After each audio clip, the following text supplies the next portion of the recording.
So here's a drone. It has the Runcam Hybrid camera, and the settings are bad inside the controller itself, and we have to modify it. So it was logged to manual settings, and I flew in dark conditions, and 99% I could not see anything on that video. So let's see how to put it back to automatic. So first of all, let's connect a battery.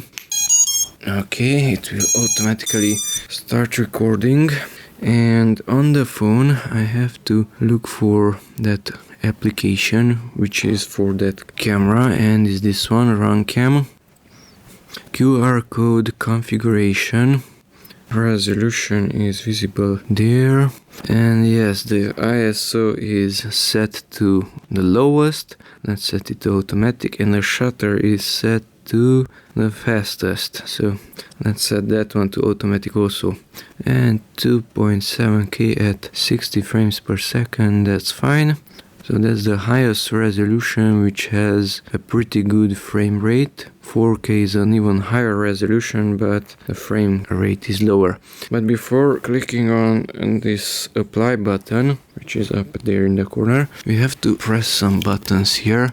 So here's the board of the camera. We have to first stop the recording with the left button. It's stopped. Your phone's mobile data is turned off, so I can't help you with that at the moment. The phone is listening to me. Shut up. Now hold the right button.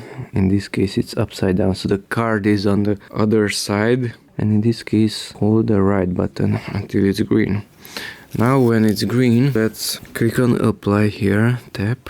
It's showing us this code, and show that code. It's already blue, probably it applied it quickly. So let's do it once again. So press and hold that button where the LED is. It turns to green, and now show it. Yes, so I'm showing it to the camera, the QR code, and the LED turns to blue. So that's how you apply the settings from the phone to the camera, and that's it. So I just modified the settings of this camera through an application on the smartphone. I did it by showing those settings to the camera, and it recognized it. Now if I unplug it and plug it in again, it should see a clear video of my hand. Okay, and stop it with the right button.